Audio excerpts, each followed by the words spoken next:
Next, third type is the rolling friction.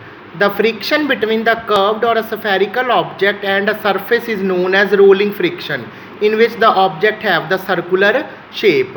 In the activity 12.4, if you use a small rectangular block instead of battery, here I have taken the rectangular block and it will start moving. But if I take the battery, then what will happen in this activity? Then the battery will move easily rather than block, because friction is generated when two objects come in contact with each other. But more is the contact with the object, that is more the surface area, more is the frictional force.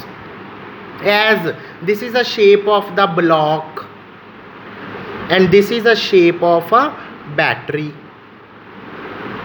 Battery have the more surface area, then it will take more time because frictional force is applied from the back side is more rather than the applied force. But in the case of battery, the frictional force is less from the back side, therefore battery can move very easily. So in other words, the friction depend upon the surface area of the object.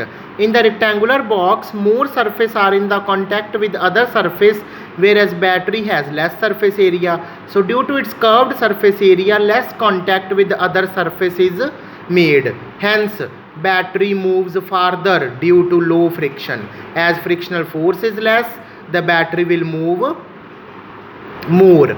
Now rolling friction is always smaller than the sliding friction. In fact, circular objects are used in the machines to reduce the friction. So it is due to this reason that the invention of the wheel is said to be of the immense importance, because wheel is circular in shape. When it moves on the ground, then contact between wheel and the ground is less. It means lesser is the contact, lesser is the frictional force, the object can move very easily. This led to the friction and help the wheel to move very easily. This is the advantage of rolling friction over sliding friction. Clear?